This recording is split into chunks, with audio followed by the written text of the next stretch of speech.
Hi friends, ಎಲ್ರಿಗೂ welcome ಮಾಡ್ಕೊಳ್ತಾ ಇದ್ದೀನಿ ವೀನಾ 71 ಚಾನಲ್ಗೆ. ಹಾಗಿದ್ರೆ ಬನ್ನಿ, ಇವತ್ತಿನ ದಿನ ನಾವು ನೋಡ್ಲಿಕ್ಕೆ ಹೋಗ್ತಾ ಇದ್ದೀವಿ ದ ಬ್ಯೂಟಿಫುಲ್ ಸೋಲ್ಸ್ ಆದಂತಹ ಸಿಂಹರಾಶಿಯವರ ಒಂದು ಲವ್ ರಿಲೇಶನ್ಶಿಪ್ ರೀಡಿಂಗ್ ಯಾವ ರೀತಿ ಇರುತ್ತೆ ಅಂತ. ಇದುವರೆಗೂ ನೀವು ಚಾನಲ್ಗೆ ಕನೆಕ್ಟ್ ಆಗಿಲ್ಲ ಅಂತಂದ್ರೆ ಚಾನಲನ್ನು ಸಬ್ಸ್ಕ್ರೈಬ್ ಮಾಡ್ಕೊಳ್ಳೋದ್ ಮುಖಾಂತರ ಕನೆಕ್ಟ್ ಆಗಿ ತುಂಬಾ ಅಕ್ಯುರೇಟ್ ಆಗಿ ನಿಮಗೆ ರೀಡಿಂಗ್ ಬರುತ್ತೆ. ಇದು ಒಂದು ಪರ್ಸನಲ್ ರೀಡಿಂಗ್ ಆಗಿರೋದಿಲ್ಲ, ಜನರಲ್ ರೀಡಿಂಗ್ ಆಗಿರುತ್ತೆ. ಹಾಗಾಗಿ ಎಷ್ಟು ರೆಸೊನೇಟ್ ಆಗುತ್ತೆ ಅಷ್ಟನ್ನ ಮಾತ್ರ ತಗೊಳ್ಳಿ, ಉಳಿದಿದ್ದು ಆಸ್ ಎ ಗೈಡ್ಲೈನ್ಸ್ ಅಂತ ತಗೊಳ್ಳಿ. ಮತ್ತೆ ಈ ಒಂದು ರೀಡಿಂಗ್ ಅನ್ನ married unmarried first second marriage ಯಾರಾದರೂ ನೋಡ್ಬೋದು. ನಿಮಗೆ ನಾನು ಹೇಳಿದ್ನಲ್ವಾ, ಎಷ್ಟು ರಿಲೇಟ್ ಆಗುತ್ತೆ ಅಷ್ಟು ತಗೊಳ್ಳಿ, ಉಳಿದಿದ್ದನ್ನ ಗೈಡ್ಲೈನ್ಸ್ ಅಂತ ತಗೊಳ್ಳಿ ಅಂತ. ಹಾಗೆ ನಿಮಗೆ ಕನೆಕ್ಟ್ ಆಯಿತು ಅಂತಂದ್ರೆ ಒಂದು ಕಮೆಂಟ್ ಮುಖಾಂತರ ತಿಳಿಸಿ ಎಷ್ಟು ನಿಮಗೆ ಕಮೆಂಟ್ ಇದಾಗಿದೆ, ಕನೆಕ್ಟ್ ಆಗಿದೆ ಅಂತ ಹೇಳಿ. ಮತ್ತೆ ನಿಮ್ಮ ಫ್ರೆಂಡ್ಸ್, ನಿಮ್ಮ ಫ್ಯಾಮಿಲಿ ಮೆಂಬರ್ ಯಾರಿರ್ತಾರೆ ಅವ್ರಿಗೂ ಕೂಡ ಒಂದ್ಸಾರಿ ಇದ್ರ ಬಗ್ಗೆ ಶೇರ್ ಮಾಡಿ. ಸೊ ಯಾವ್ದಾವ್ದು ರಾಶಿಯವ್ರು ಇರ್ತಾರೆ ಅವರು ಕೂಡ ಚೆಕ್ ಮಾಡ್ಕೋತಾರೆ. ಏನಾದರೂ ಪ್ರಾಬ್ಲಮ್ ಇದ್ರೆ ಅವ್ರಿಗೂ ಕೂಡ ಗೊತ್ತಾಗುತ್ತೆ. ಹಾಗಿದ್ರೆ ನೋಡ್ಲಿಕ್ಕೆ ಹೋಗ್ತಾ ಇದ್ದೀವಿ ದ ಬ್ಯೂಟಿಫುಲ್ ಸೋಲ್ಸ್ ಆದಂತಹ ಸಿಂಹ ರಾಶಿಯವರ ಒಂದು ಲವ್ ರಿಲೇಶನ್ಶಿಪ್ ರೀಡಿಂಗ್ ಯಾವ ರೀತಿ ಇರುತ್ತೆ ಅಂತ ಹೇಳಿ. ಸೊ ಓಕೆ, ಗೈಡ್ಲೈನ್ಸ್ನ ನಂತರ ತಗೊಳ್ಳೋಣ.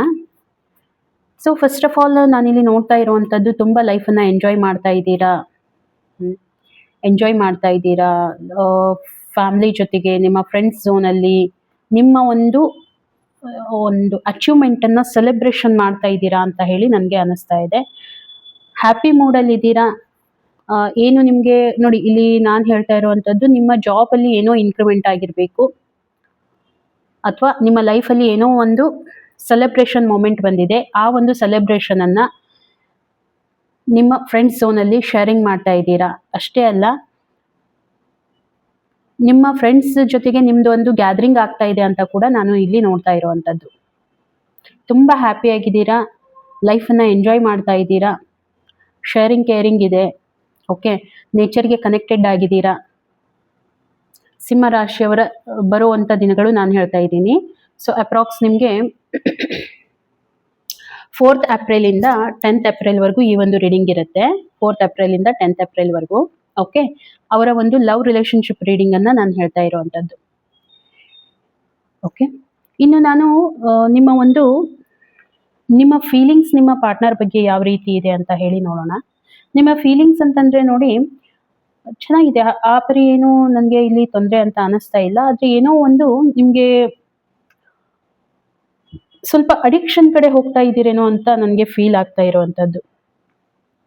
ಓಕೆ, ಆ ಒಂದು ಮೂಮೆಂಟ್ ನನಗೆ ಇಲ್ಲಿ ಕಾಣ್ತಾ ಇದೆ. ಏನೋ ಒಂದು ಅಡಿಕ್ಷನ್ ಅಂತ ನನಗೆ ಅನ್ನಿಸ್ತಾ ಇದೆ. ಸ್ವಲ್ಪ ರಾಂಗ್ ರಿಲೇಶನ್ಶಿಪ್ ಅಲ್ಲಿ ಇದ್ದೀರಾ ಅಂತ ಹೇಳಿ ಅನ್ನಿಸ್ತಾ ಇರುವಂಥದ್ದು ಪ್ರೆಸೆಂಟ್ ಮೂಮೆಂಟು. ಅದು ನಿಮ್ಮ ವೀಕ್ನೆಸ್ ಆಗಿದೆ.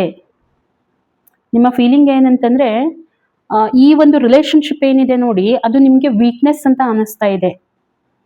ನಿಮ್ಮ ವೀಕ್ನೆಸ್ ಆಗಿದೆ ಅಂತ ಕೂಡ ನಾನು ಹೇಳ್ಬೋದು. ಸ್ವಲ್ಪ ಸ್ಟ್ರೆಸ್ ಇರ್ಬೋದು ನಿಮಗೆ. ಏನೋ ಗೊತ್ತಿದ್ದೂ, ಎಲ್ಲ ಗೊತ್ತಿದೆ ಇದು ತಪ್ಪು ಅಂತ ಗೊತ್ತಿದ್ರೂ ಆ ತಪ್ಪನ್ನ ನೀವು ಪದೇ ಪದೇ ಮಾಡ್ತಾ ಇದ್ದೀರಾ ಅಂತ ಹೇಳಿ ನನಗೆ ಫೀಲ್ ಆಗ್ತಾ ಇದೆ. ನಿಮಗೆ ಮನಸ್ಸಲ್ಲಿ ಅನ್ಸುತ್ತೆ, ಹೌದು ಇದು ತಪ್ಪಿದೆ ಅಂತ ಹೇಳಿ ಅನ್ಸುತ್ತೆ. ಆದರೂ ಕೂಡ ಆ ಒಂದು ಇದರಲ್ಲಿ ನೀವು ಇದ್ದೀರಾ ಅಂತ ಹೇಳಿ, ರಾಂಗ್ ಕನೆಕ್ಷನ್ ಅಲ್ಲಿ ಇದ್ದೀರಾ ಅನ್ನುವಂಥದ್ದು ಇಲ್ಲಿ ಕ್ಲಿಯರ್ ಆಗಿ ಕಾಣ್ತಾ ಇದೆ. ನಿಮ್ಮ ಫೀಲಿಂಗ್ ಆ ರೀತಿ ಇದೆ ಇವಾಗ. ಇನ್ನು ನಿಮ್ಮ ಪಾರ್ಟ್ನರ್ ಫೀಲಿಂಗ್ ಅನ್ನ ಒಂದ್ಸಾರಿ ನೋಡೋಣ. ನಿಮ್ಮ ಪಾರ್ಟ್ನರ್ ಫೀಲಿಂಗ್ ಅನ್ನ ನೋಡಿದ್ರೆ ಅವ್ರಿಗೂ ಕೂಡ ಸ್ವಲ್ಪ ಕನ್ಫ್ಯೂಷನ್ಸ್ ಅಂತ ಕಾಡ್ತಾ ಇದೆ. ಅವ್ರಿಗೂ ಅಂದ್ರೆ ಕ್ಲಾರಿಟಿ ಇಲ್ಲ. ಸ್ವಲ್ಪ ಮನಸ್ಸಲ್ಲಿ ಅವರು ಕೂಡ ನೋವು ಮಾಡ್ಕೋತಾರೆ, ಈ ಒಂದು ರಿಲೇಶನ್ಶಿಪ್ ಅಲ್ಲಿ ಯಾವುದೇ ರೀತಿ ಕ್ಲಾರಿಟಿ ಇಲ್ಲ ಅಂತ ಹೇಳಿ. ನಿಮಗೆ ಅದು ಒಂಥರ ಅಡಿಕ್ಷನ್ ಆಗಿ ನಿಮಗೆ ಕನ್ವರ್ಟ್ ಆಗಿರುವಂತದ್ದು. ಬಟ್ ಅವರಿಗೆ ಏನನ್ನಿಸ್ತಾ ಇದೆ, ರಿಲೇಶನ್ಶಿಪ್ ಅಲ್ಲಿ ಅಂದ್ರೆ ಆ ಒಂದು ಫ್ಯಾಂಟಸಿ ಅನ್ನುವಂಥದ್ದು, ವಿಶ್ಫುಲ್ ಥಿಂಕಿಂಗ್ ಅನ್ನುವಂಥದ್ದಿಲ್ಲ. ಸ್ವಲ್ಪ ಇಶ್ಯೂಸ್ ಇದೆ ಇಬ್ಬರ ನಡುವೆನೂ ಕೂಡ.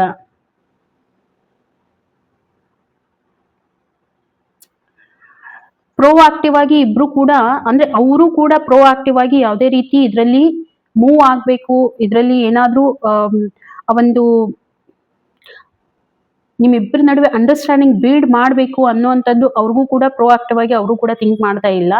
ನೀವು ಕೂಡ ನಾನು ನೋಡ್ತಾ ಇರುವಂತದ್ದು, ನೀವು ಒಂದು ಯಾವುದೋ ಒಂದು ನಿಮ್ಮದೇ ಆದಂತ ಅಡಿಕ್ಷನ್ ಅಲ್ಲಿ ನೀವು ಸಿಕ್ಕೊಂಡಿದ್ದೀರಾ, ನಿಮ್ಮದೇ ಆದಂತ ಫೀಲಿಂಗ್ ಆ ರೀತಿ ಇದೆ ನಿಮ್ಗೆ. ಅಂದ್ರೆ ಈ ರಿಲೇಶನ್ಶಿಪ್ ನಿಮ್ಗೆ ಒಂಥರ ವೀಕ್ನೆಸ್ ಅಂತ ಅನ್ಸೋಗ್ಬಿಟ್ಟಿದೆ. ಸ್ವಲ್ಪ ಡಿಸ್ಟ್ರಾಕ್ಷನ್ ಇರುವಂತದ್ದು, ರಿಲೇಶನ್ಶಿಪ್ ಅನ್ನ ಉಳಿಸ್ಕೋಬೇಕು ಅನ್ನೋವಂಥದ್ದಕ್ಕೆ ಇಬ್ರು ಕೂಡ ಫೋಕಸ್ ಮಾಡ್ತಾ ಇಲ್ಲ, ಎಫರ್ಟ್ ಇಲ್ಲ, ಇಬ್ಬರಿಗೂ ಕೂಡ ಎಫರ್ಟ್ ಇಲ್ಲ. ನೀವು ನಿಮ್ಮ ಒಂದು ನೋಡಿ, ನಾನು ಇಲ್ಲಿ ಹೇಳೋದು ಸ್ವಲ್ಪ ಎಲ್ರಿಗೂ ಇದು ಅನ್ವಯಿಸುತ್ತೆ ಅಂತ ನಾನು ಹೇಳೋದಿಲ್ಲ, ಸ್ವಲ್ಪ ನಿಮ್ಗೆ ಹಾರ್ಶ್ ಅಂತ ಅನಿಸ್ಬಹುದು. ಬಟ್ ನೀವು ಯಾವ ರೀತಿ ಅಂತಂದ್ರೆ ನಿಮ್ಮ ನೀಡ್ಸ್ ಅನ್ನ ಫುಲ್ಫಿಲ್ಮೆಂಟ್ ಮಾಡ್ಕೊಳ್ಳೋದಕ್ಕೆ ಮಾತ್ರ ಈ ಒಂದು ರಿಲೇಶನ್ಶಿಪ್ ಅಲ್ಲಿ ಇದ್ದೀರಾ ಅಂತ ಹೇಳಿ ನನಗೆ ಫೀಲ್ ಆಗ್ತಾ ಇರೋವಂಥದ್ದು. ಅಂದ್ರೆ ರಿಲೇಶನ್ಶಿಪ್ ಉಳಿಸ್ಕೋಬೇಕು ಅಂತ ಹೇಳಿ ಯಾವುದೇ ರೀತಿಯಾಗಿ ಪ್ರಯತ್ನ ನಡೀತಾ ಇಲ್ಲ, ಇಬ್ಬರ ಕಡೆಯಿಂದ ಕೂಡ ಅದು ಸೇಮ್ ನಡೀತಾ ಇದೆ. ಅವ್ರಿಗೂ ಕೂಡ ತುಂಬಾ ಕನ್ಫ್ಯೂಷನ್ ಇದೆ, ಅವರು ಕೂಡ ಏನೂ ಎಫರ್ಟ್ ಹಾಕ್ತಾ ಇಲ್ಲ, ನೀವು ಕೂಡ ಎಫರ್ಟ್ ಹಾಕ್ತಾ ಇಲ್ಲ. ಬಟ್ ಏನೋ ನಡೀತಾ ಇದೆ ಅನ್ನೋ ಅಂತ ಮ್ಯಾಟರ್ ಅಲ್ಲಿ ಇದ್ದೀರಾ ಇಬ್ರು ಕೂಡ. ಓಕೆ, ಸ್ವಲ್ಪ ನೆಗೆಟಿವಿಟಿ ಇರುವಂತದ್ದು, ಸ್ಟೆಬಿಲಿಟಿ ಇಲ್ಲ ರಿಲೇಶನ್ಶಿಪ್ ಅಲ್ಲಿ, ಆ ಸ್ಟೆಬಿಲಿಟಿ ನನಗೆ ಕಾಣ್ತಾ ಇಲ್ಲ. ನಿಮ್ಮ ಪಾರ್ಟ್ನರ್ ಅವ್ರ ಕಡೆಯಿಂದನೂ ಕೂಡ ಕ್ಲಾರಿಟಿ ಇಲ್ಲ, ಯಾವುದೇ ರೀತಿ ಕ್ಲಾರಿಟಿ ಇಲ್ಲ, ಆ ಫುಲ್ಫಿಲ್ಮೆಂಟ್ ಅವ್ರಿಗೆ ಇಲ್ಲ. ಹಾಗಾಗಿ ಇಬ್ರು ಕೂಡ ಒಂದು ಝೋನ್ ಅಲ್ಲಿ ಸ್ಟಕ್ ಆಗಿದ್ದೀರಾ ಅಂತ ಅನಿಸ್ತಾ ಇದೆ. ಇನ್ನು ಫ್ಯೂಚರ್ ಅಲ್ಲಿ ಏನಾಗುವಂತ ಚಾನ್ಸ್ ಇದೆ ಹಾಗಿದ್ರೆ ನೋಡಿ, ಫ್ಯೂಚರ್ ಅಲ್ಲಿ ನನಗೆ ಅನಿಸ್ತಾ ಇದೆ ನೀವು ಸ್ಟೆಬಿಲಿಟಿಯನ್ನ ತಗೊಂಡ್ ಬರ್ಬೇಕು. ಸ್ಟೆಬಿಲಿಟಿ ಯಾವ ರೀತಿ ಅಂತಂದ್ರೆ ಇಲ್ಲಿ ಫಸ್ಟ್ ಆಫ್ ಆಲ್ ನೀವು ನಿಮ್ದು ಕಮ್ಯುನಿಕೇಶನ್ ಅನ್ನ ಕ್ಲಾರಿಟಿ ಇಟ್ಕೊಳ್ಳಿ. ಓಕೆ, ಕಮ್ಯುನಿಕೇಶನ್ ಕ್ಲಾರಿಟಿ ಇತ್ತು ಅಂತಂದ್ರೆ ನಿಮ್ಗೆ ಪ್ರಾಬ್ಲಮ್ ಆಗೋದಿಲ್ಲ. ಕಮ್ಯುನಿಕೇಶನ್ ಗ್ಯಾಪ್ ಆಗುವಂತ ಚಾನ್ಸಸ್ ನನಗೆ ತುಂಬಾನೇ ಕಾಣ್ತಾ ಇದೆ. ಮತ್ತೆ ಬ್ಯಾಲೆನ್ಸಿಂಗ್ ನಿಮ್ಗೆ ಮಾಡ್ಲಿಕ್ಕೆ ಆಗೋದಿಲ್ಲ ಬರುವಂತ ದಿನಗಳಲ್ಲಿ. ಇನ್ ಫ್ಯೂಚರ್ ಅಲ್ಲಿ ನಾನು ಹೇಳ್ತಾ ಇರುವಂತದ್ದು, ಬ್ಯಾಲೆನ್ಸ್ ಮಾಡ್ಲಿಕ್ಕೆ ಆಗ್ತಾ ಇಲ್ಲ ನಿಮ್ಗೆ ಇಬ್ರಿಗೂ ಕೂಡ. ಸ್ಟೆಬಿಲಿಟಿದು ಪ್ರಾಬ್ಲಮ್ ಇದೆ, ಬ್ಯಾಲೆನ್ಸ್ದು ಪ್ರಾಬ್ಲಮ್ ಇದೆ. ಆ ನಂತರ ಇನ್ನು ಸ್ವಲ್ಪ ನಾನು ಹಾಗೆ ವಿಚಾರ ಮಾಡಿದ್ರೆ, ಯಾರಾದ್ರೂ ನಿಮ್ಗೆ ಥರ್ಡ್ ಪರ್ಸನ್ ಯಾರಾದ್ರೂ ನಿಮ್ಗೆ ಈ ಮ್ಯಾಟರ್ ಅಲ್ಲಿ ಯಾರಾದ್ರೂ ಹೇಳಲಿಕ್ಕೆ ಬಂದ್ರೆ ಅವ್ರ ಮಾತನ್ನ ಕೂಡ ನೀವು ಕೇಳೋದಿಲ್ಲ ಅಂತ ನನ್ಗೆ ಅನಿಸ್ತಾ ಇದೆ. ಒಂದು ಫ್ರೂಟ್ಫುಲ್ನೆಸ್ ಅಂದ್ರೆ ಅದೇ ಹೇಳಿದ್ನಲ್ವಾ, ಒಂದು ಫ್ರೂಟ್ಫುಲ್ನೆಸ್ ರಿಲೇಶನ್ಶಿಪ್ ಅಲ್ಲಿ ಇಬ್ಬರಿಗೆ ಇರಬೇಕಾದಂತದ್ದು ಒಂದು ಸ್ಯಾಟಿಸ್ಫ್ಯಾಕ್ಷನ್ ಇಲ್ಲ, ಮತ್ತೆ ಎಮೋಷನಲ್ ಫುಲ್ಫಿಲ್ಮೆಂಟ್ದು ಕಡಿಮೆ ಇದೆ. ನೀವೇನೋ ರಿಲೇಶನ್ಶಿಪ್ ಅನ್ನ ಜಸ್ಟ್ ನಿಭಾಯಿಸ್ತಾ ಇದ್ದೀರಾ ಅಷ್ಟೇ, ಒಂದು ಫಿಕ್ಸ್ಡ್ ಏಮ್ ಇಲ್ಲ ನಿಮ್ದು ಮುಂದೆ ಏನ್ ಮಾಡ್ಬೇಕು ಅಂದ್ರೆ ನೀವು ಲೈಫ್ ಪಾರ್ಟ್ನರ್ ಆಗಿ ಕನ್ವರ್ಟ್ ಆಗ್ಬೇಕಾ, ಏನ್ ಮಾಡ್ಬೇಕು ಅಂತ ಹೇಳಿ. ಇದು ಸಿಂಗಲ್ ಇರೋರ್ಗೆ, ಅಂದ್ರೆ ಯಾರು ರಿಲೇಶನ್ಶಿಪ್ ಅಲ್ಲಿ ಇದ್ದೀರಾ ಅವ್ರಿಗೆ ನಾನು ಹೇಳ್ತಾ ಇರುವಂತದ್ದು. ಇನ್ನು ಮ್ಯಾರೇಜ್ ಲೈಫ್ ಅಲ್ಲಿ ಇರುವಂತವ್ರಿಗೂ ಕೂಡ ನಾನು ಹೇಳುವಂತದ್ದು, ನಿಮ್ಗೆ ಇನ್ನೂ ಕೂಡ ಕ್ಲಾರಿಟಿ ಸಿಗ್ತಾ ಇಲ್ಲ. ಬರುವಂತ ದಿನಗಳಲ್ಲಿ ನಿಮ್ಮಿಬ್ಬರ ನಡುವೆನೂ ಕೂಡ ಕಮ್ಯುನಿಕೇಶನ್ ಅದ್ದು ಗ್ಯಾಪ್ ಆಗಿ ಪ್ರಾಬ್ಲಮ್ ಆಗುತ್ತೆ ಅಂತ ಬರ್ತಿರೋವಂಥದ್ದು. ಸ್ವಲ್ಪ ಅದನ್ನ ನೀವು ನೋಡ್ಕೊಳ್ಳಿ. ಯಾಕಂತಂದ್ರೆ ಇಲ್ಲಿ ಅಷ್ಟು ನೀವು ಈ ಸಮಸ್ಯೆಯನ್ನ ಸಣ್ಣದಿದ್ದಾಗ ನೀವು ಅದನ್ನ ಕರೆಕ್ಟ್ ಆಗಿ ಮಾಡ್ಕೊಂಡ್ರೆ, ಈಗ ನಾನು ಏನ್ ಹೇಳಿದೆ ಇದ್ರ ಅಪೋಸಿಟ್ ಆಗುತ್ತೆ. ಯಾವ ರೀತಿ ಅಂತಂದ್ರೆ ಒಂದು ಫ್ರೂಟ್ಫುಲ್ನೆಸ್ ಬರುವಂತದ್ದು, ಒಂದು ರಿಲೇಶನ್ಶಿಪ್ ಅಲ್ಲಿ ನಿಮ್ಗೆ ಹಾರ್ಮನಿ ಬರುವಂತದ್ದಾಗತ್ತೆ, ತುಂಬಾ ಹ್ಯಾಪಿ ಮೂಮೆಂಟ್ ಅನ್ನ ಇಬ್ರು ಕೂಡ ಎಂಜಾಯ್ ಮಾಡ್ತೀರಾ ಅನ್ನುವಂಥದ್ದು, ಎಕ್ಸ್ಟ್ರೀಮ್ ಲೆವೆಲ್ ಅಲ್ಲಿ ನೀವು ಮಾಡ್ತೀರಾ ಅನ್ನುವಂಥದ್ದು ನನಗೆ ಅನ್ಸುತ್ತೆ ಬರುವಂತ ದಿನಗಳಲ್ಲಿ. ಓಕೆ, ಅಥವಾ ನೀವು ಸುಧಾರಿಸ್ಕೊಂಡ್ರೆ ಖಂಡಿತವಾಗೂ ಇದಕ್ಕೆ ಒಂದು ಚೆನ್ನಾಗಿ ರಿಸಲ್ಟ್ ಸಿಗುತ್ತೆ ಅನ್ನುವಂಥದ್ದು ಇದೆ. ಇಲ್ಲ ಅಂತಂದ್ರೆ ಮೊದ್ಲೇನ್ ಹೇಳಿದೆ ಆ ರೀತಿ ಆಗುವಂತ ಚಾನ್ಸ್ ಇದೆ. ಸ್ವಲ್ಪ ಕಮ್ಯುನಿಕೇಶನ್ ಅಲ್ಲಿ ಗ್ಯಾಪಿಂಗ್ ಮಾಡ್ಕೊಳ್ಳಿಕ್ಕೆ ಹೋಗ್ಬೇಡಿ. ಇನ್ನು ಈ ರೀತಿ ಎಲ್ಲ ಪ್ರಾಬ್ಲಮ್ ಬರುತ್ತೆ. ಹಾಗಿದ್ರೆ ತೊಂದರೆಗಳು ಏನ್ ಬರುತ್ತೆ? ತೊಂದರೆಗಳು ಬರೋದು ನೋಡಿ, ಇಬ್ರು ಕೂಡ ಟೈಮ್ ಕೊಡ್ಲಿಕ್ಕೆ ಆಗ್ತಾ ಇಲ್ಲ. ಇಬ್ರಿಗೂ ಕೂಡ ಒಂದು ಯಾವ ರೀತಿ ಅಂತಂದ್ರೆ ಇಬ್ರು ಟೈಮ್ ಸ್ಪೆಂಡ್ ಮಾಡ್ಲಿಕ್ಕೆ ಆಗ್ತಾ ಇಲ್ಲ. ಈ ಒಂದು ನೀವೇನಾದ್ರೂ ಮಾಡ್ತೀರಾ, ಒಂದು ಲೈಫ್ ಅನ್ನ ಎಂಜಾಯ್ ಮಾಡ್ಲಿಕ್ಕೆ ಆಗ್ತಾ ಇಲ್ಲ ಅನ್ನುವಂಥದ್ದು. ಈ ರೀತಿ ಬರುವಂತ ಚಾನ್ಸಸ್ ನನಗೆ ಕಾಣ್ತಾ ಇದೆ. ಮತ್ತೆ ಸ್ಟೆಬಿಲಿಟಿ, ಅದೇ ಹೇಳಿದ್ನಲ್ವಾ, ಸ್ಟೆಬಿಲಿಟಿದು ಸ್ವಲ್ಪ ಪ್ರಾಬ್ಲಮ್ ಆಗುತ್ತೆ. ಅದನ್ನ ಇಲ್ಲೇನೆ ನೀವು ಏನ್ ಮಾಡ್ಬೇಕು, ಕ್ಲಿಯರ್ ಮಾಡ್ಕೋಬೇಕು. ಹಾರ್ಮನಿ ಇರ್ಬೋದು, ಸ್ವಲ್ಪ ಪಾಸಿಟಿವ್ ಆಗಿರಿ ನಿಮ್ಮ ರಿಲೇಶನ್ಶಿಪ್ ಬಗ್ಗೆ. ಬಾಂಡಿಂಗ್ ಕರೆಕ್ಟ್ ಆಗಿ ಇಟ್ಕೊಳ್ಳಿ. ಇಬ್ಬರ ನಡುವೆ ಆ ಬಾಂಡಿಂಗ್ ಕರೆಕ್ಟ್ ಇಲ್ಲ. ಆ ಬಾಂಡಿಂಗ್ ಅಲ್ಲಿ ಏನಾದ್ರೂ ಬಿರುಕು ಬರುವಂತ ಚಾನ್ಸಸ್ ಇರುತ್ತೆ. ಹಾಗಾಗಿ ಬಾಂಡಿಂಗ್ ಅನ್ನ ಕ್ಲಿಯರ್ ಆಗಿ ಇಟ್ಕೊಳ್ಳಿ.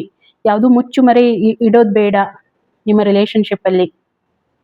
ಓಕೆ, ಸ್ಟ್ರಾಂಗ್ ಆಗಿ ನಿಮ್ಮ ರಿಲೇಶನ್ಶಿಪ್ ಅನ್ನ ಬಿಲ್ಡ್ ಮಾಡ್ಕೊಳ್ಳಿ ಅಂತ ಹೇಳಿ ನಿಮ್ಗೆ ಬರ್ತಿರುವಂತದ್ದು. ಇನ್ನು ಗೈಡೆನ್ಸ್ ಅನ್ನ ಒಂದ್ಸಾರಿ ನೋಡ್ಕೊಂಡು ಬರೋಣ. ಓಕೆ, ಸರಿ, ಇಲ್ಲಿ ನಾನು ನೋಡ್ತಾ ಇರುವಂತದ್ದು ಯಾವ ರೀತಿ ಇದೆ. ಬಾಂಡಿಂಗ್ ಅಂತ ನಾನು ಏನ್ ಹೇಳಿದೆ, ನೀವೇನಾದ್ರೂ ಈ ರೀತಿ ಬಾಂಡಿಂಗ್ ಅನ್ನ ಕ್ರಿಯೇಟ್ ಮಾಡ್ಕೊಂಡ್ರಿ, ಕಮ್ಯುನಿಕೇಶನ್ ಗ್ಯಾಪ್ ಮಾಡ್ಲಾರ್ದೇನೆ ಇಬ್ರು ಕೂಡ ಏನ್ ಸಮಸ್ಯೆ ಬರ್ತಾ ಇದೆ ಅಂತ ಹೇಳಿ ಕುಂತು ಪರಿಹಾರ ಮಾಡ್ಕೊಂಡ್ರೆ, ಖಂಡಿತ ಹೇಳ್ತೀನಿ ನಿಮ್ಗೆ ಒಂದು ಫ್ರೂಟ್ಫುಲ್ ರಿಸಲ್ಟ್ ಬಂದೇ ಬರುತ್ತೆ. ಓಕೆ, ಆ ಒಂದು ಹ್ಯಾಪಿ ಆದಂತ ಮೂಮೆಂಟ್ ಅನ್ನ ಇಬ್ರು ಕೂಡ ಬದುಕ್ತೀರಾ, ಟೈಮ್ ಕೊಡ್ತೀರಾ ಇಬ್ರು ಕೂಡ. ಆ ಫುಲ್ಫಿಲ್ಮೆಂಟ್ ನಿಮ್ಗೆ ಸಿಗುತ್ತೆ. ಡಿಸ್ಟ್ರಾಕ್ಷನ್ಸ್ ಬೇಡ. ಇಲ್ಲಿ ಯೂನಿವರ್ಸ್ ಹೇಳ್ತಾ ಇರುವಂತದ್ದು, ನಿಮ್ಗೆ ದುಡ್ಡು ಮಾಡ್ಬೇಕಂತ ಇರ್ಬೋದು, ಜಾಬ್ ಮಾಡ್ಬೇಕಂತ ಇರ್ಬೋದು, ಅಥವಾ ನಿಮ್ಗೆ ನಿಮ್ಮ ಫ್ಯಾಮಿಲಿಗೆ ಸಪೋರ್ಟ್ ಮಾಡ್ಬೇಕಂತ ಇರ್ಬೋದು. ಇಲ್ಲ, ಇದೆಲ್ಲ ನಿಮ್ಮ ಕಮಿಟ್ಮೆಂಟ್ ಇರುತ್ತೆ. ಇದ್ರೂ ಕೂಡ ನಿಮ್ಮ ಪಾರ್ಟ್ನರ್ಗೆ ನೀವೇನ್ ಕಮಿಟ್ಮೆಂಟ್ ಕೊಟ್ಟಿರ್ತೀರಾ ಅದನ್ನ ನಿಭಾಯಿಸೋದು ಕೂಡ ನಿಮ್ಮ ಒಂದು ಜವಾಬ್ದಾರಿ. ರೆಸ್ಪಾನ್ಸಿಬಿಲಿಟಿ ತಗೊಳ್ಳಿ.